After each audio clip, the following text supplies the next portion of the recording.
In this video, we are going to go over an example for each of the 6 different ways to plagiarize using someone else's words, right? If you have plagiarized using someone else's words, which is often going to include their words, thoughts, and concepts, we're going to go over some examples to help you understand what that looks like. I know it's really easy to say, don't steal someone else's words, but sometimes it does happen. Either maybe you've been doing it for so long you don't realize that's what you're doing, or you just don't know. You just don't know better.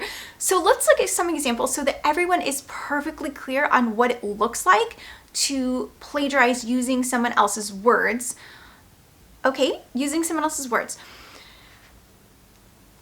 In the description below, I have put a link to an article about the 4th Amendment. So go ahead and look at that article, and we're going to start a couple paragraphs down.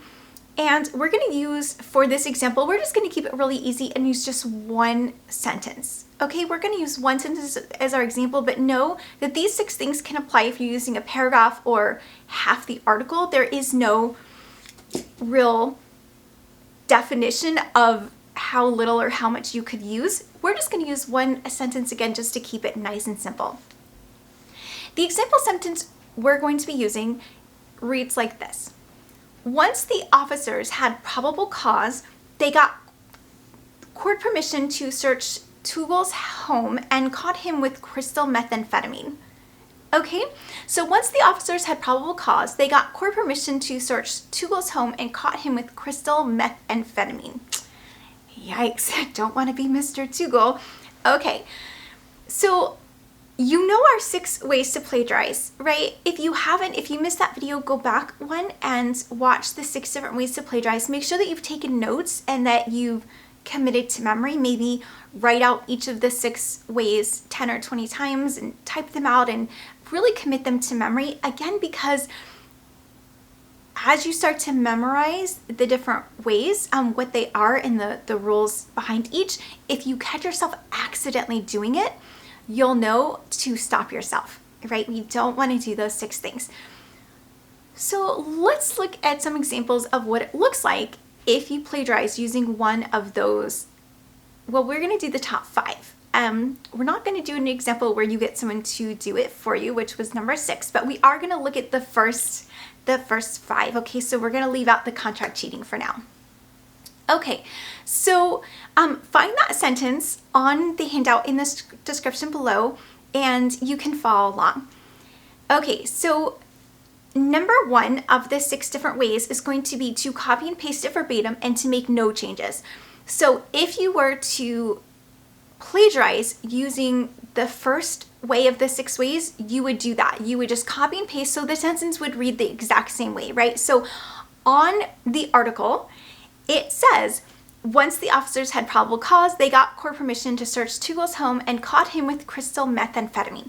If you're doing way number 1 to plagiarize, you simply copy, you paste it, you change nothing, you do nothing else, you don't cite it, you don't reference, you don't use quotation marks. Or you can do 1 or 2 of the items, but not all 3. Remember, it's plagiarism if you don't do all 3. So if you're going to copy and paste, you have to, well, again, never copy and paste. My golden rule, never copy and paste. But if you're going to use part of someone's words, quotation, citation, and reference. Quotation, citation, reference. Say that a million times until you have it, right?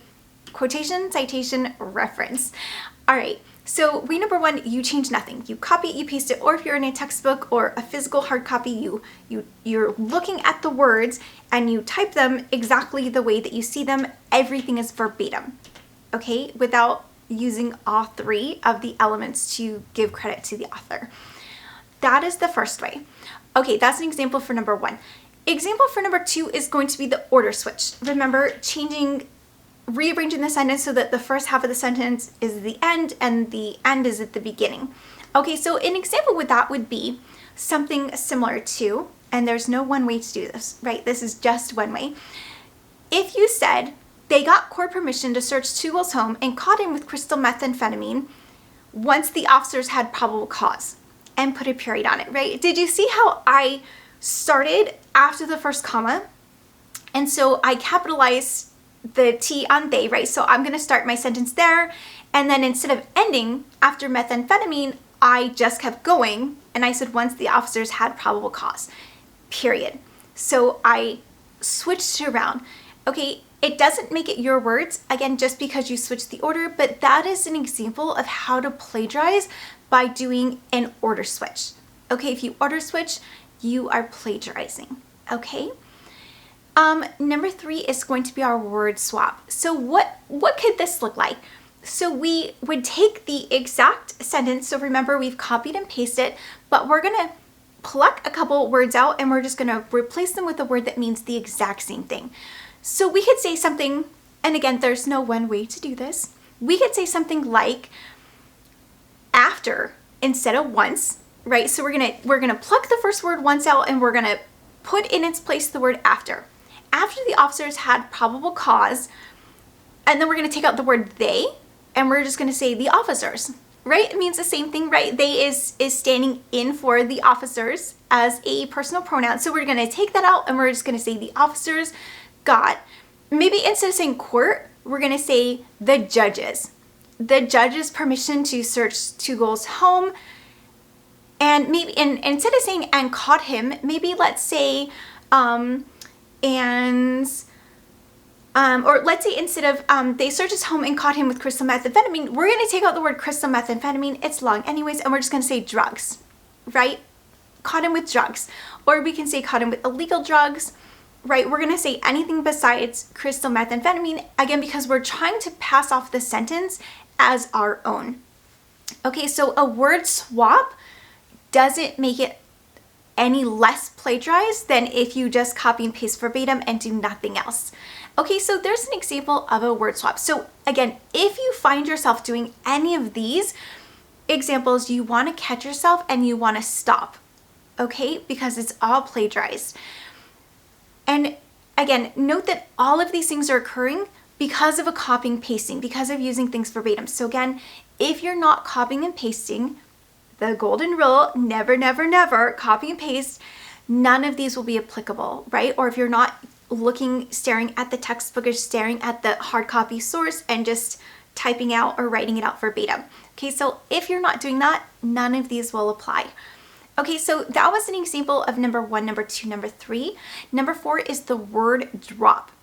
The word drop. So here we're not going to switch the order, or we're not going to pull out words and swap them with other words. We're just simply going to drop words. We're just going to go down our sentence and we're just going to drop, drop, drop. Okay, so what would that look like?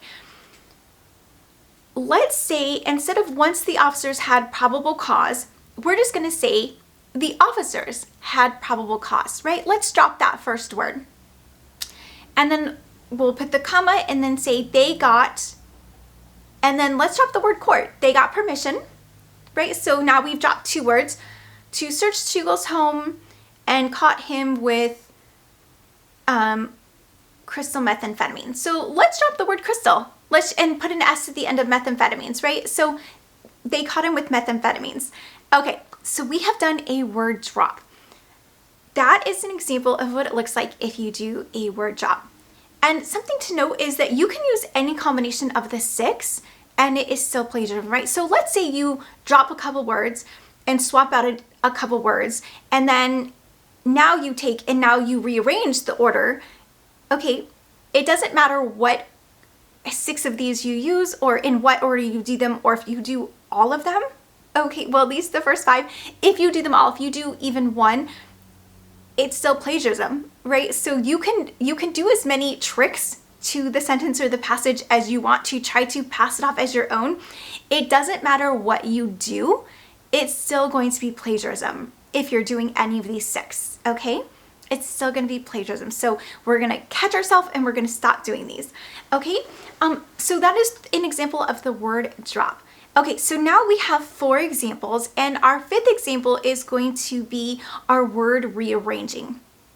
Our word rearranging. So we're just going to take the sentence and we're just going to swap around the order.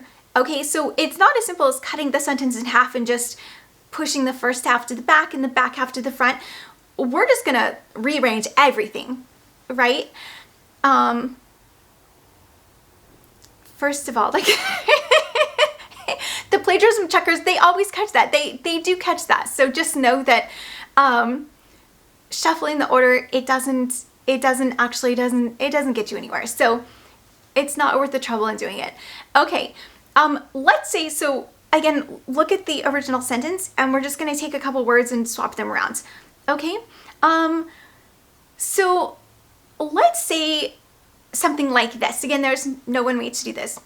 Let's say once the officers had probable cause, instead of that, that's the original sentence, we're gonna say the officers eventually had probable cause, right? So we've swapped a couple words, we've replaced a word, and then we're gonna say they got permission from the courts. Okay, so they got permission. I'm swapping out the word court and I'm rearranging it to the end of that clause instead of leaving it in the middle of the clause. Okay, so they got permission from the court. I've added the word from, moved the word court, to search Tugel's residence. Let's do a little word swap there. And let's see, they caught him with crystal methamphetamine when they entered his home. Okay, so something like that. Do you see how I rearranged words? I also removed words and added words and deleted words. Okay, but if you take the order and you swap it, I could use this sentence verbatim and not make any other changes, right? I could do just number 5, just a word rearranging without using any kind of combination. And I could simply do what a lot of students do, is they'll break it at the comma or break it at an and, break it at a natural point at which you would pause or hesitate, and that would be a good place for them to stop and do a swap. Okay, again, it's very obvious when you do it, so don't do it. Okay, so what would that look like if I just did a word rearranging without any other changes?